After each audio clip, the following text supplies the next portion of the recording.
Merhaba arkadaşlar, kanalıma hoş geldiniz. Ben Hatice. Bugün sizlerle 42-44 arası elbise dikiyoruz. Elbisemizin etek kısmı 12 parçadan oluşuyor. Belini büzgü ve bağcıklı yapacağız. Beden 96, bel 85, basen 108 santim. Basen kısmının toplamına 60 santim, bele büzgü çalışacağımız için bolluk verdim.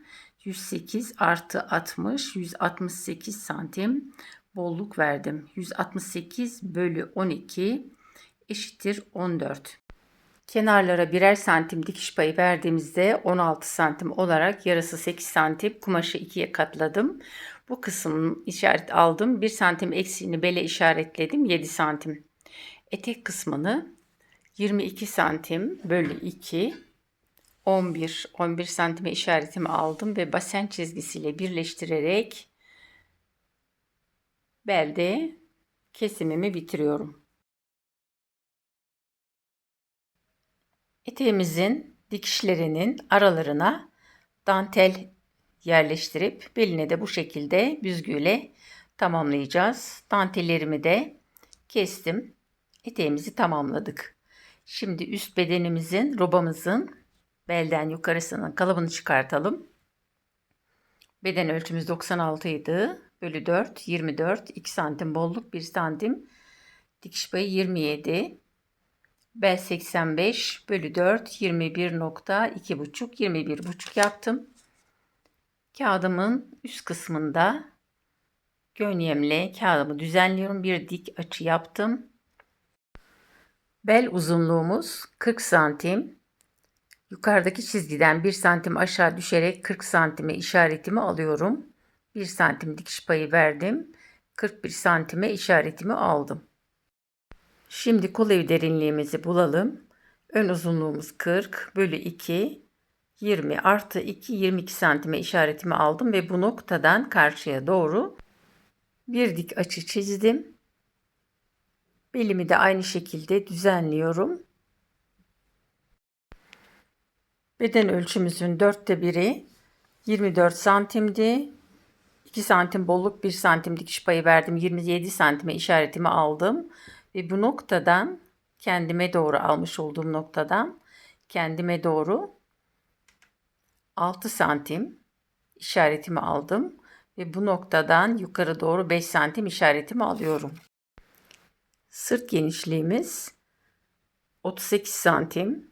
1 santim bolluk, 1 santim dikiş payı 40. 20 santime işaretimi aldım. Yaka açıklığımız 7,5 santime işaretimi aldım. Yukarıdan aşağı 3 santim çizgimi çizdim. Bu noktayı düzriganızın uç kısmıyla da elinizle de çizebilirsiniz. Bu şekilde çizebilirsiniz. Omuz genişliğimiz 12 santim. Birer santim dikiş paya gidecek. Yakadan 1 santim, omuzdan 1 santim. 14 santime işaretimi aldım. Şimdi kol evinden ve sırt çizgisinden geçirerek kavadura cetvelimizle kol evi çizgimizin formunu oluşturalım. Bu noktadan yukarıdaki düz çizgiden aşağıya doğru 4 santim işaretimi aldım. Şimdi omuz çizgimi yaka kısmından birleştirerek omuz çizgimi çiziyorum. Yukarıdan aşağıya 4 santim düştüm. Bel ölçüm 21,5, 3 santim pens payı, 1 santim dikiş payı, 25,5 santime işaretimi aldım. Bu ölçüyü 2'ye bölüyorum. 2'ye böldüğüm noktayı pens payının sağına ve soluna 1,5 santim işaretimi alacağım. Göğüs çizgisinin bulunduğu noktayla birleştiriyorum. Kol evi çizgisinden aşağıya 5 santim işaretimi aldım. Arka bedende kürek kemiğinin alt kısmına gelecek şekilde pensimizin bitiş noktasını ayarlayalım. Kol evi çizgisinden aşağıya doğru 5 santim işaretimi aldım ve bu noktayı pens bitiş noktası olarak belirledim. Pens formunu oluşturdum. Şimdi kalıbımızı keselim. Arka beden olarak kalıbımızı kesiyorum. Şimdi arka pensi kesmeden önce pensi kapatalım. Arka bel kısmını O şekilde keselim. Düz kesersek pensi diktiğimizde burada çukurluk oluşur ve istemediğimiz bir durum. Pensi kapattıktan sonra bulunduğu noktayı yeniden düzenleyerek çizdim. Aradaki fark 0,5 santim kadar daha aşağıya doğru bir tepe oluştu gördüğünüz gibi. Katladıktan sonra pens olan yerleri bu şekilde kesmemiz gerekiyor. Pensin bitiş noktasına da bir kuş gözü gibi bir delik açarak çizim yaparken bu noktada orada işaret alabilmemi kolaylaştırmamı sağlayacak bir delik açıyorum. Şimdi ön bedenimizi almak için kalıbımızın alt kısmına bir kağıt yerleştiriyorum. Arka kalıbımızın aynısının kopyasını alacağız. Ön bedende omuzdan kuplu bir çalışma yapacağım. Önde kupu nasıl çalışacağız? Yana doğru omuzdan 4 santim dışarı çıktım. Bu çıktığım noktayı ön kol evi ne kadar ise aynı ölçüyü oraya taşımam gerekiyor. Önden 1 santim aşağıya düştüğümüzü görelim. Arkadan değil, ön bedenin için düşünüyoruz çünkü ön kupu. Kol evine doğru baktığımda 20 santim. Yine 20 santimi kol altından geçerek omuzda dışarı çıktığım 4 santimlik noktayla 20 santimi işaretledim. Böylelikle ne oldu? Gördüğünüz gibi 20 santim yukarı doğru arka omuzun aynı hizasına gelmiş oldu.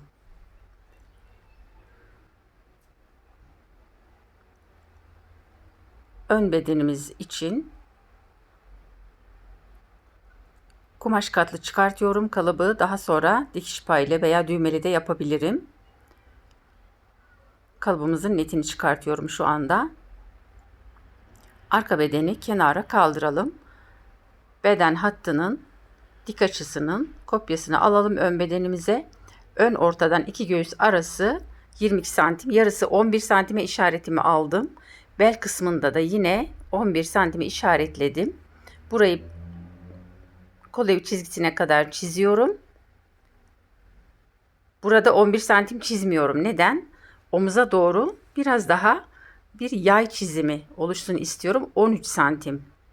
Ön ortada 11, yaka kısmından yana doğru omuz kısmında 13 santim işaretledim. Bu noktayı düz rigamın sırt kısmıyla çizdim. Gördüğünüz gibi omuza doğru eğik bir çizgi oluştu. Şimdi omuzdan yana doğru 4 santim çıkmıştık. Ortadan aldığımız çizgiyle arasını açıyorum kup oluşturması için. Göğüs uzunluğumuz 26,5 santime işaretimi aldım. Omuzdan 1 santim aşağı düşerek bu noktadan geçirerek arayı 4 santim omuzdan yana doğru 4 santim çıkmıştık. Şimdi arada o boşluğu atmamız gerekiyor ki göğüsteki bombeyi oluşturalım. 4 santim açtım arayı. Pensimizi kapatalım. Kuplu çalışmadığınız durumlarda yine bu şekilde omuzdan göğüse doğru pens vererek iri göğüslü kişilerde bu şekilde göğüs formunu daha fazlalaştırarak daha rahat bir giyim sağlaması için bu şekilde de başka bir formül kullanabilirsiniz. Bu işlem sadece kup yaparken değil, pensli işlemlerde de yapabilirsiniz. Şimdi pensimi kapattım. Omuzdaki fazlalığı alalım.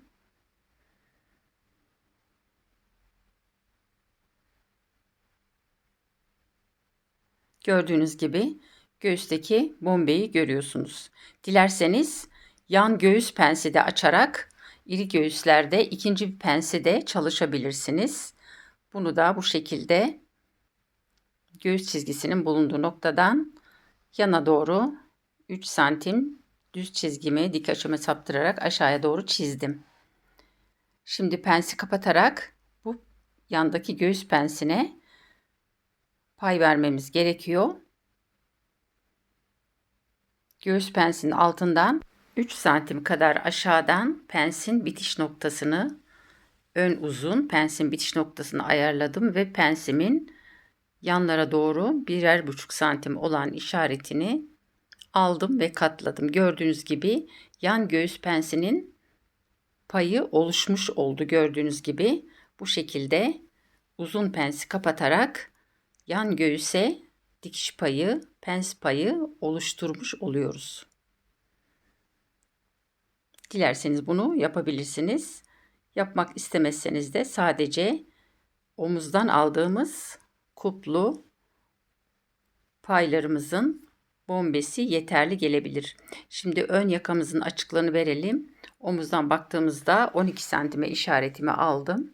Bu noktayı 2 santim kadar ortaya doğru getirerek dik açısını ayarlayarak tatlı bir kavis çizdim. Bunu bu şekilde de çizebilirsiniz. Cetveli nasıl kullandığıma dikkat edin arkadaşlar. Ön yakamı da kestim. Şimdi bedenleri üst üste yerleştirerek bir bakalım. Omuzları üst üste yerleştirdiğimizde kalıbımızın kontrollerini yapalım. İğneliyorum. Gördüğünüz gibi arka beden 1,5 santim kadar ön bedenden fazla. Ben bunu bütün kalıplarımda yapıyorum. Giyimi daha rahat oluyor. Şimdi gördüğünüz gibi pensi bu şekilde kapattığınızı düşünürsek burada da ikinci bir pens çalışmış olacaksınız. Bunu dilerseniz yapabilirsiniz. Şimdi kupumu açıyorum. Pens çizgimi biraz daha belirleyeyim. Daha sonra bu pensin fazlalığını içeriden atmış olacağız. Yan kupumu çıkarttım.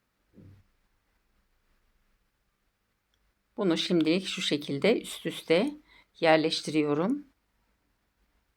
Şimdi pensin fazlalığını attım gördüğünüz gibi. Şimdi de göğüsteki fazlalığını atıyorum. Kup oluşmuş oldu. Bu kısma birer santim dikiş payı vermemiz gerekiyor. Diğer yerlerde dikiş payı var. Burada dikiş payı yok. İkinci bir kağıda alabilirsiniz. Ama almak istemezseniz öndeki kupların olduğu yere 1 santim dikiş payı verileceğinin notlarını düşmeyi unutmayalım. Kağıdın üzerine 1 santim diye işaret bırakalım. Kalıbımızı bitirdik. Şimdi keselim.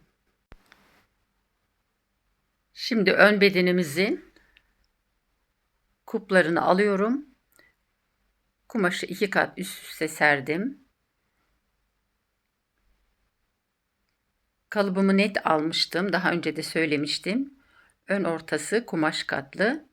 Ancak şimdi düğmeli yapmaya karar verdim. Düğmeli yapacağım için önde kumaş katı olan yerden 1,5 santim öne doğru taşırdım. Bu 1,5 santim üst üste binme payı, düğmenin ilikleme payı olacak. İçeride kalan parça da kat payı olacak. Şimdi etek kısmını yani bel kısmını kesiyorum. Keserken belden göğüse kadar olan yere 3 santim, daha sonrasında göğüsten omuza kadar olan yere 1 santim pay verdim. O kısım paysızdı biliyorsunuz. Neden bele 3 santim verdim? Çünkü eteğimiz bel kısmı büzgülü olacağı için üst bedenle de biraz bolluk olsun istedim. Çünkü bağcıkla büzdüreceğimiz için. Göğüsten bele kadar olan yerde 3 santim pay verdim. Dikiş payını düşersek 2 santim pay var. Şimdi yan kupumu alıyorum. Yan kupumu alırken ortada, kupun orta kısmında 2 santim bolluk vermiştim. Şimdi yanda da aynı şekilde bolluk veriyorum. Kol evini aynı alıyorum. Omuzu da aynı alıyorum. Yandan kol evine doğru biraz daha rutuşladım. Omuzu aynı alıyorum. Şimdi omuzdan göğüse kadar olan bölüme kalıbımızda pay olmadığı için 1 santim pay veriyorum. Daha sonrasında aşağıya kadar aynı şekilde indim. Yanda 3 santim bolluk var. 2 santim de kup kısmında var. 5 santim. Yani 4'te birinde 5 santim. Önün tamamında 10 santim bolluk vermiş oldum. Şimdi arka bedende kup yoktu hatırlarsanız. Kumaşımızın yerleşim planına göre alamadığımız durumlarda arka bedeni de yine aynı şekilde ön bedeni parçaladığımız gibi parçalayarak arkayı da kuplu yapabiliriz. Kürek kemiğinin bulunduğu noktadan pensin bitiş noktasından yukarıya doğru, omuza doğru hafif yay çizerek omuza doğru yay çizdim ve pens payını atıyorum. Şimdi burada da kuplarda dikiş payı yok. Dikiş payının notlarını düşüyorum. Birer santim dikiş payı verilmesi gerektiğini orada notumu düştüm. Kumaşıma yerleştirirken ön bedene verdiğim gibi burada da fazlalık vermem gerekiyor. Bu yüzden yerleştirirken kumaşın konumuna dikkat edelim. Kumaşınız bu şekilde desenli ise, aplik desenli ise veya aynı yöne bakan desenler varsa çiçeklerin, desenlerin baktığı yöne dikkat ederek kesiminizi yapmanız gerekiyor. Şimdi bel kısmını kestim. Önde verdiğim fazlalık gibi arkanın kup kısmında da 2 santim bolluk vererek sırt kısmından yukarı doğru 1 santim payımı vererek bitirdim. Omuzu aynı alıyorum. Yaka kısmını da aynı alıyorum. Çünkü buralarda dikiş payı vermiştik. Çıtımı attım. Arka ortasına 2 santim dikiş payı vererek arka orta kup parçamı almış oldum. Çıtlarımı da attım. Gördüğünüz gibi pensin bulunduğu noktadan bele kadar olan yerde 2 santim bolluk vermiş oldum. Şimdi arka yan kupumuzu alırken öndeki ön bedenin yan kupunda verdiğimiz fazlalığı burada da vereceğiz. Ona göre yerleştiriyorum. Kalıbımı iğneledim. Desenime de dikkat ediyorum. Bel kısmını kestim. Yanda 4 santim vermiştim ön bedende. Burada da aynısını yapacağım. Belde 4. Kol evinde aynı aldım. Omuzda aynı. Omuzdan göğüse kadar 1 santim pay veriyorum. Kalıbımda pay olmadığını söylemiştim az önce. Göğüsten sonra aşağıya kadar 3 santim olacak şekilde açtım. 3 santimin 1 santimi dikişe gidince 2 santim bolluk olmuş oldu. 3 santim de yanda var, 5 santim. Böylelikle alt eteğimizdeki olan büzgü bedenimizde de biraz olsun ki çünkü bağcıkla büzdüreceğiz. Giyerken rahatsız eder. Sadece etekte büzgü olmuş olsaydı farklı bir model olurdu. Büzgüyle bağcıkla büzdüreceğimiz için bu şekilde üst gruba da bolluk vermemiz gerekiyor. Kalıplarımızın üstüne notlarımızı düşelim. Ön, arka. Önü düğmeli yapmaya karar verdik ve düğmeli kestik. Toplam bolluklarımı ölçüyorum. Toplamda önde 10 santim, arkada 10 santim, 20 santim üst beden kısmında bolluk vermiş oldum. Bu bollukları kalıpta da verebilirdim ancak o zaman sadece bu model için kullanmış olacaktım. Şimdi kalıbımın netini çıkartmış oldum ki başka modellerde de kullanmış olayım.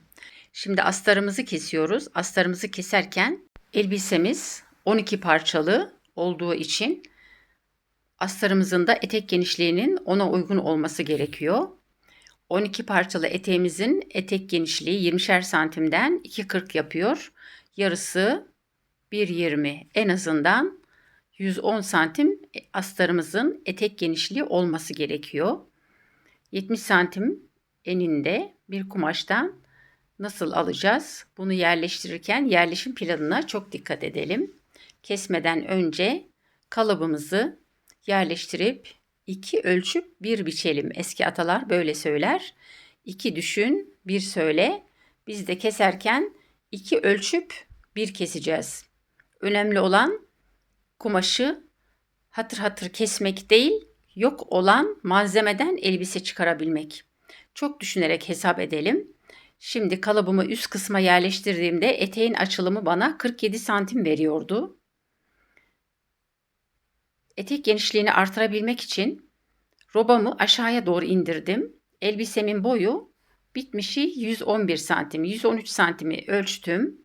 Şimdi aynı şekilde arkayı da aynı önde aldığım gibi yukarıdan 25-30 santim kadar aşağıya indirerek elbisemin de boyutunu hesaplayarak ölçümü yaptım ve yerleştirdim.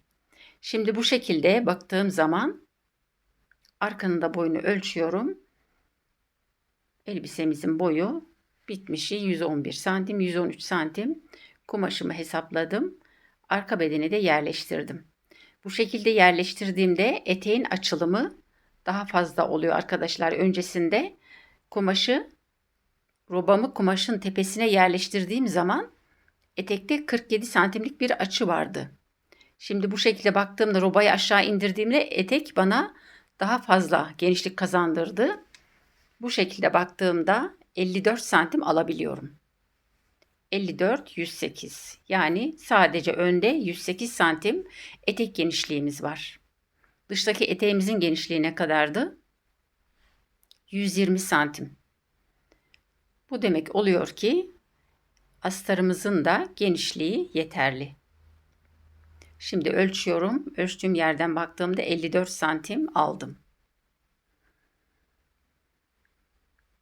54 santimin bulunduğu noktadan kol altına kadar dümdüz çizdim. Ön çizgimi de robanın altından aşağıya kadar uzattım. Şimdi belden aşağıya doğru baktığımız zaman etek ucumuzun bitmişi 80 santim olacak. Yanda 76 santim alalım. Çünkü kumaşımız yan tarafta sarkacağı için 4 santim eksisini alıyorum. Yandaki sarkma payını atmış oluyorum. Arkada da yine aynı şekilde ölçüyorum. 80 santim. Yanda 76 aldım. Kumaşımız viskon, akıcı bir kumaş olacağı için astarımız. Bu nedenle yandaki sarkma payını 4 santim eksiltmiş oldum ve şimdi eteğimi çiziyorum. Artık kesimimizi yapabiliriz. Beni hangi ülkeden, hangi şehirden izliyorsanız yorumlar bölümünden yazabilirsiniz. Dikişe dair zorlandığınız yerleri anlatın.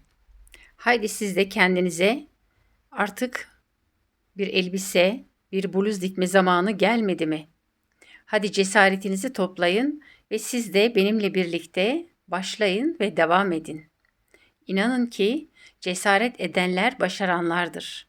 Cesaret edemeyenler başaranları izlemekle yetinir. Bunu unutmayalım. Şimdi arka bedeni kestim. Kup yapmıştım arka bedeni hatırlarsanız. Bu kısmına kalıpta vermiş olduğum boşlukta arka bedene pens çalışarak omuzu toparlamayı düşünüyorum. Pensi bu şekilde omuzdan kürek kemiğinin üst kısmına gelecek şekilde sıfırlayarak pensimi arka bedende bu şekilde astarımda çalışarak tamamlayacağım. Önde de aynı şekilde yapıyorum. Ön omuza da çıtlarımı attım. Göğüs hizasında iğnemi, işaretimi aldım. Bu kısmını da yine aynı şekilde pens oluşturarak göğüs formunu astarımda da vermiş oldum. Şimdi ön düğmeli yapmaya karar vermiştik. Düğmeli olacağı için önü açmamız gerekiyor. Belin hizasına kadar kesiyorum. Ortadan kestim. Şimdi bedeni üstüne yerleştirelim. Önde üst üste 3 santim düğme payı olacağı için orada 3 santimlik bir açı olacak. 1,5 santime çapraz bir şekilde çıt attım. 1,5 santime çıtımı attım. 3 santimlik açı oluşmuş oldu. Ön astarımızı da kaldıralım. Şimdi kolumuzu alalım. Kolumuzu ölçüyoruz. Arka 22, ön 20 santim, toplam 42 santim. Kolumuzun orta kısmını parçaladım. 2 kat olarak aldım. Yanlarda 4 adet. Öncelikle 2 katının üzerinden kolumuzu keselim. Orta parçanın bir adedini aldım. 2'ye katladım. Yan tarafta 2 adet. 2 kat kumaş. Desenlerine dikkat ederek aldım. Yine kenarındaki fazla dokuma kısmını atıyorum. Üst üste 2 santim yerleştiriyorum. Büzgülü kol olacağı için kanalımda daha önce çıkartmış olduğum büzgülü kol kalıbı mevcut. Kolumuzun üstteki 4 santim boşluk bıraktım. Kol boyuna bakıyorum. Kol boyumuz 54 santim, 59 santimde bitecek. Kol ağzı lastikli olacağı için kol ağzını genişletiyorum. Kol ağzı 15 santim, 10 santim lastik büzgü olacağı için bolluk veriyorum 10 santimi. Kol altında sıfırladım. Tepeden keserken kol evimizin 3'te 1'i 42 bölü 3 12 santim. 12 santimi alırken tepeden 3 santim büzgü fazlalığını attıktan sonra 12 3 daha 15 santim. Yukarıdan 15 santimi düşerek kol derinliğine bakıyorum. Nereye geliyor? Bakın bu noktada 15 santimi görmemiz gerekiyor. Büzgü olmasaydı 12 santimi görmüş olacaktık kol derinliğinde. Şimdi kolumuzun tepesini ölçelim. Kol evimizin yarısı neydi? 22 santim. Kolumuzun tamamı 32 santim geliyor. Yani yarısında 10 santim büzgü bolluğu var. Daha az isterseniz kolun tepesinden 1 santim düşebilirsiniz. Ya da yandan yine 1 santim düşerek büzgüyü azaltmış olursunuz. Ben bol büzgü istediğim için aynı bıraktım. 10 santim yarısında büzgü bolluğu verdim. Kolumuzu da kestik bu şekilde. Yine aradaki bölmelere etekte ve kuplarda kullandığım gibi kolunda orta kısımlarına dantel yerleştirerek dantelle tamamlayacağım. Kanalıma abone olmayı, bildirim zilini açmayı unutmayın. Sevdiğiniz videolara like atıp sevdiklerinizle paylaşmayı unutmayın. Başka projelerde görüşmek üzere ve dikim videosunda görüşmek üzere. Hoşça kalın, sevgiyle kalın.